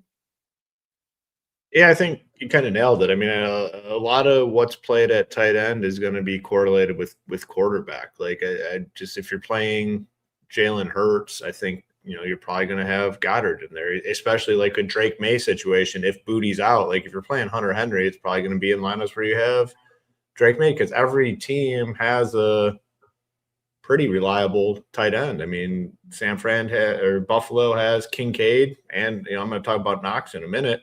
Jacksonville has Strange, who's kind of emerged. San Fran has Kittle. Philly has Goddard. Chargers obviously have Gadsden, and then the Patriots have Hunter Henry. So I think it's going to be very correlated with quarterbacks and games, right? Maybe play the opposing tight end, but there's 6 reliable tight ends. One thing that does stand out to me, though, is Kittle being substantially more expensive, $1,700. I think it gets squeezed a little bit. People will play double tight ends. I mean, we're showing 28%. Sabre has it at 30. I wouldn't be surprised if it's a little lower on Kittle. They're the right now projected to score the fewest points on the slate, the San Fran, that is. But, if Pearsall's out, then I think, he gets boosted up. So it's a situation you kind of need to monitor. I did want to mention the Knox thing, though, because Knox has been out there quite a bit. I mean, Title, I don't know if you still have the snaps up there, how quickly you can get it, but I'd be curious to know on Knox. And I know Kincaid has missed some time, but it seems like Knox is out there. And if it is a small number, when he is out there, it seems like it's in key spots, like red zone opportunities inside the 20, maybe inside the 30. So Knox he's at 33. Kincaid almost every time. He's out-snapped Kincaid. Like Knox is at like 65% set. Even when Kincaid's healthy, he's playing more because he's the better blocker. Yeah. Yeah. And I think that's interesting, especially on a play where you have a quarterback that's willing to improvise. Maybe he is out there to block or something, but Josh Allen escapes pressure and then knocks it down the field. So I think that's an interesting play at like no ownership on this slate. I think it's ugly and nasty to say, but 2 touchdown upside potentially for a guy like Dawson Knox. Strange definitely stands out to me. I think he's kind of breaking out. So Strange at 39, I think is a strong play, and then Hunter Henry. So if I was to rank these guys, my top 3, I think it's going to be Strange, Henry, and then Gadsden, I'd say. Yeah, just got the news that the Kincaid thing is cleared fully, so no injury designation just popped up, so that's good to have. And I like the Knox point. A lot of people playing DFS for any length of time know enough about Dawson Knox getting there and taking touchdowns away and different factors to know that he's not just blocking. So that's the good news. He's definitely very capable of being involved at just $500 less than Kincaid. Getting the injury clearance now, I think more would end up on Kincaid, and anyone going to Josh Allen always feels comfortable with Kincaid. You could just have Allen and Knox and call it a $10,300 combo. And really Josh Allen can make up that price alone. So you could get away with a pretty good spot there, even if Knox doesn't have a huge game, because he's only $3,300. Obviously, if you get a big game out of him, that's going to add to the fold.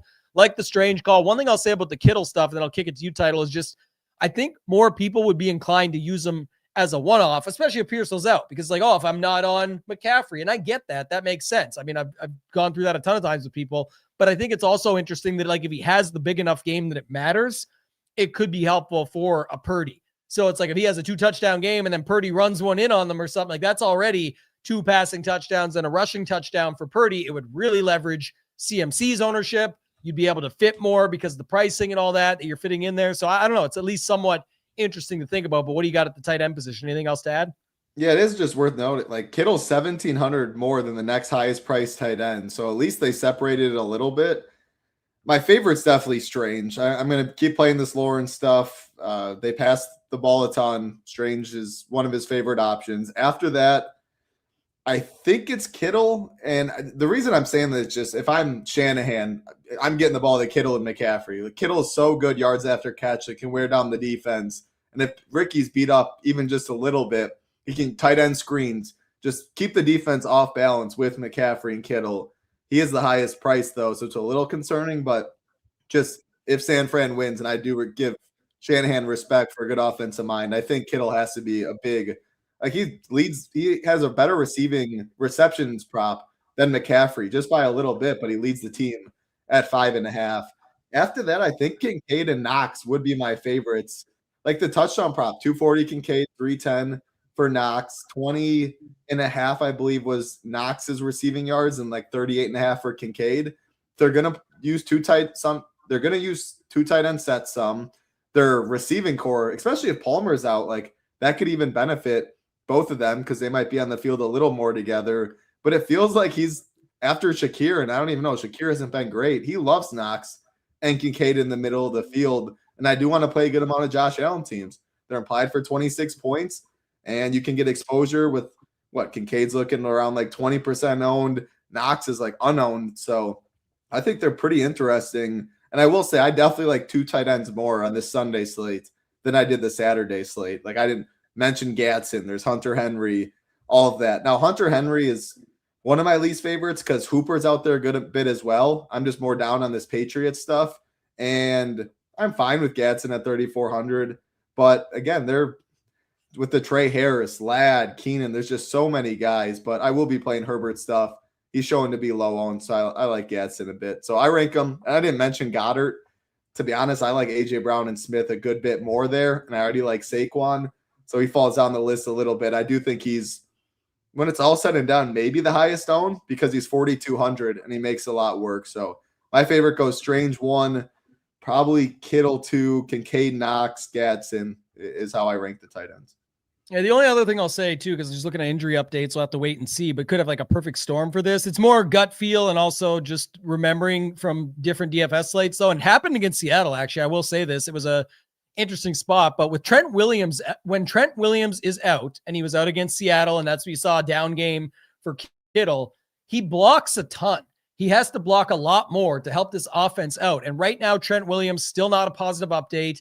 Pearsall could be out. Now, if Pearsall was in, at least it would be, then it could be in check for the ownership. It's like he can space the field out, all these different factors. But if Williams is out and Pearsall is out, I think just the fact that Pearsall is out is going to give an automatic boost to Kittle even more already. But if Williams is also out with him, there could be a big problem, first of all, for the 49ers. I know a lot of people put these guys up as like, this is a crazy game to get in round one.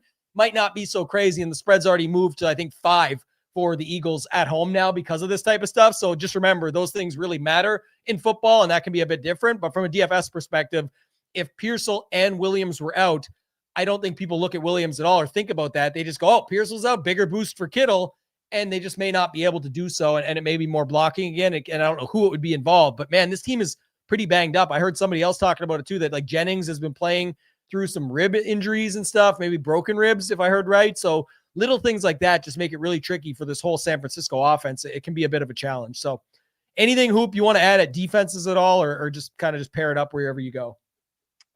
Yeah, I'm assuming probably pretty spread out.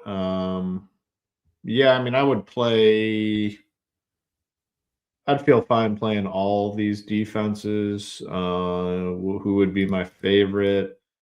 Maybe the Eagles, I guess, just because, 49ers could be broken. I mean, what we saw against Seahawks, and the Seahawks do have a really good defense. So, I mean, maybe it was a little outlier, but man, I think the Eagles are probably my favorite. Lowest owned is looking like the Jaguars, but I'd still be fine playing the Jaguars. I mean, this is one of those spots where I think high scoring game for sure, but it could get, Josh Allen can get sloppy sometimes. I think there could be turnovers. So I'm fine playing anything really at defense on this 3-game slate. That is the irony of this comment. I'm always getting a good laugh. We're getting to the end of the show. It's always fun. But so Joe Mama's our boy. He was here before. Joe Mama 69 says, you guys still saying fall in the box, but your username is literally Joe Mama with a 69 in it. 69. Like you can't get more like what is the main contention point with fall in the box? Because it seems like a really it does seem like a very legitimate way of explaining a touchdown, right? Yeah. Or maybe like when we say it, it's like you just have to fall in as long as he just falls in the box. Like he has the ball, he's at the 1 yard line, just need him to fall in the box. That goes our way, and then that would help us out. If Tootin falls in the box instead of ETN Jr. at ownership, you're going to be in really good shape on this slate. So we'll like the title. We'll never stop at saying that. No. Title, forget defenses. I think Hoop brought up good points. If we want to talk defense, we can. I kind of wanted to round this one out though and talk about these games for 2 seconds. I think the Jags can definitely upset the Bills. I know the automatic thought from the public is the Jags just went on a run. The Bills have the experience. They got to lose. I think the spread tells the story. I think it's good. I think the Jags could definitely upset the Bills. I think the Eagles, it could even get out of hand here if the 49ers stay injured. It's unfortunate, but would be really tricky for them to find a way around it. I think the Eagles are still too good. And then I actually am interested, but if I was doing some Tambo's teasers this week, I would be teasing the Chargers up. I'll be trying to get that, 8.5, whatever line you're getting them on. But I definitely think the Chargers have at least some of my interest here. Mind you, Patriots are obviously really good. I just think it's interesting. What do you got? Anything at defense? Then who do you got winning these games or thoughts? I got nothing at defense. It seems you got to get lucky at that position and just more correlation. You play Saquon, maybe you're more inclined to play Eagles. You play ETN, maybe more Jags, stuff like that. As far as what I got, Bills, Jags. I have Jags. It's -112, -108. It's a coin flip. I just think it's hard to win when it's really just two guys and Josh Allen and James Cook. And I think Liam Cohen's a good coach, and I think they scout for that, and that's who they take away. And I really like their offense. They're passing a ton. They use play action really well. And Trevor's using his legs a lot in the red zone. So that's a heck of a football game to kick it off. Niners, Eagles. Yeah, I want to have a hot take because I've been down on these Eagles for like a year and a half. And I'm admitting my L. I thought they were losing in round 1 last year and they go on to win the Super Bowl. But man, this offense, like 17 second half yards against the Bills and donkey. Part of the reason I'm picking Jags over Buffalo too is I think the coaching discrepancy is massive. I think McDermott is absolutely terrible. Why you go for 2 when you're going to be -175 at minimum in OT is wild to me. The Eagles, if you take away the running game though, like Hurts, he loves doing his little scramble out and just throw the ball away. Now this defense is so bad that I think they do have success running. And if you have success running, this team's a whole different beast. So I'm going to say Eagles, even though I don't love this team in general. And then I already said I'm on Chargers over Patriots. I think it's just, I think the line's a little disrespectful. I think everyone sees the Drake May, everyone sees the Pats record, all of that. But I think as long as Herbert has time, which in this matchup, it's one of the best matchups, I think, for him. Broncos, Houston, all of that struggles. If he has time, I look at this a lot more of a coin flip. So I'll take the plus money. Hoop, what do you got? What do you think happens in these games? Yeah, and usually not in lockstep with title and stuff like this, but I think it's the Jags, and I don't know. Jags might be better than everyone thinks. Like I think they have a chance to make a run here. Like their team is very well rounded, so I definitely like the Jags. Eagles, I don't know. I think part of it with the Eagles is they won the Super Bowl last year. They knew their division was weak. They were going to kind of coast into the playoffs and kind of did it last year, like Title said. I don't think we loved the Eagles' first round of the playoffs last year, and then they went on and made a run. I wouldn't be surprised if they make a run here this season as well. So definitely in on the – and it's the best possible matchup. I mean, 49ers, you could kind of see at the end of the season, kind of definitely got exposed last week. So Eagles, and then, yeah, I think the Chargers can upset. I mean, I guess it's a 3-point spread, so it's not like a massive upset, but I think the Chargers – beat the Patriots. So Jaguars, Eagles, Patriots, and then for the Tuesday that's good. Then we'll cover that. I'm gonna just put it on title though, so we'll blame him if we're wrong, Hoop. But that's title's teaser, man. The Jags +8, and you get the Chargers +10.5. That's amazing setup for the playoffs, and I actually think this could really happen. So I like that. It's a 7-point teaser. You think you tell me you think that can happen when you typed it out? I typed it for you. That's all. I put it down for you. That's why we're putting the blame over to you. I think it's funny, but the chat was even talking about it. Like, where was it here? Was saying like, would it be considered an upset though? And then mentioned the Patriots spot. I think no matter what, whether and Jags goes for this too, Jags versus Bills, as well as the Chargers for Patriots. If the Bills or Patriots lose, it's going to be considered an upset. It's just the matter of fact. Like, it doesn't matter. Like, people just assume that regardless of who played who's the MVP, like, candidate with Drake May, et cetera. So it'll all just be considered that no matter what. And I think I definitely think the Patriots are a favorite for a reason. That's the bigger spread of those two games. Obviously the Eagles, the biggest spread because of injury stuff right now. But yeah, I think if the Jags win, good for them for one hell of a season and getting here and then getting another W over the Bills, regardless. That'd be awesome.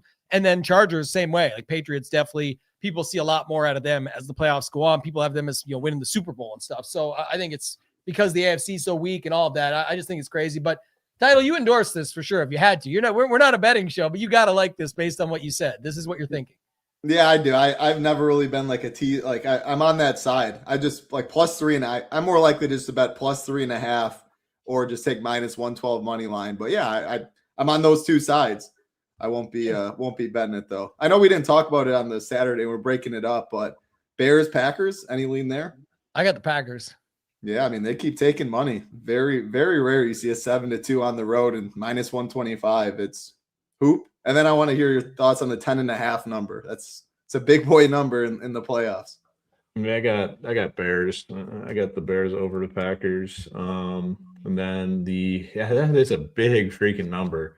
That's why the Rams are just cooking them. Sorry, it's going to end it once and for all. It's literally going to have to be discussed in the offseason on how these teams make the playoffs. That's what's going to happen. I'd lean that direction. I mean, the Panthers just can't be good. So, yeah.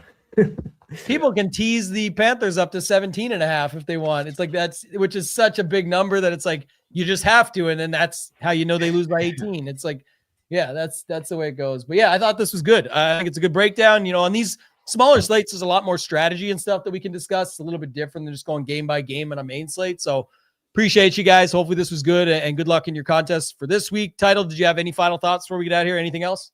Man, this is the week I'll be on my couch. I mean, even today, we're recording on Friday, Indiana, Oregon. This is one of the biggest college games people have talked in a while. You get 2 great games on Saturday and 3 hell of a games on Sunday. Don't forget Monday. We'll be back, and I assume/hope that showdown is 100K plus on Monday for people in the contest. I don't know if you think it'll be, or is it already out? You're talking about entries? Yeah, 100K plus I was entries. Gonna say, it better be freaking 100K. No, entries. I want like 500K up top minimum. Yeah. Is it out yet, actually? I thought, which one's 500K? I think it is out now that you said it. Oh, I mean, yeah, I didn't know. That interesting game on Monday when we talk. Like, it feels like the least exciting game, breaking it down like real life. Yeah. It's what I said. I knew I'd seen it. I'm cooking 500? Around checking these things out. It's got 88,000 in it, but it's 500K. 500, 100, 75, 50, 30. So the first drop off's big, but 20, it's solid. $20. $20. Yeah. All right, yeah, that's solid for sure. Yeah. So I mean, a lot of football, and then we'll be back Monday talking about another game on Monday. And that's my boy, man. Timmy Dubs is my boy, but that literally means nothing. That game where Carolina beat the Rams, like, that just makes it possible, sure, but a lot of things are possible. Ask Kevin Garnett. Anything is possible. He'll tell you. So who's Will Byers? Will Byers is. What about him? I don't know. Will Byers is straighter than Packer fans. So who's Will Byers? Why does that name sound familiar? I mean, I understand that he's probably likes the same gender, but like outside of that, we wouldn't know. This is I know titles on no shows. Yeah, I definitely don't watch these sci-fi things, Stranger Things and stuff. Like, I don't watch. That's my wife. She watches that. Michael Schofield. You could have said that. That's who I knew. Schofield's the man. Yeah. He's good. All right, Hoop. Any final thoughts from you? No, man. It's favorite weekend of the NFL season. Yeah, it's right there with week 1. We kind of talked about it, but it's so much fun. We have a lot of contests starting, like we talked about. You have the playoff best ball, which they boosted a ton. I mean, $1 million to first on DraftKings, 500,000 on Underdog. Have the splash contest going. Survivor have obviously massive contest for DFS Saturday, Sunday slate. You can play the 6-game slate. A lot of different options. So I'm looking forward to this one, and good luck to everyone out there. Yeah, super excited for the week ahead. If you guys want to check it out, now is definitely the time to use the code SHIP19. It's less than $20. So you're going to blow that on a ton of different things over this weekend, but spend $19, get in the Ship It Nation Discord, get SaberSim, get all access for all the sports, everything that you can check out. You'll even get the golf leading into next week. Because if you're watching this on Sunday, you're going to get the 5 days. So that'll get you right into the first week of golf content as well. All right. Good luck in your contest. That's going to do it for this week, guys. For Title, for Hoop, and for myself, ToeTagginTambo. Let's ship it.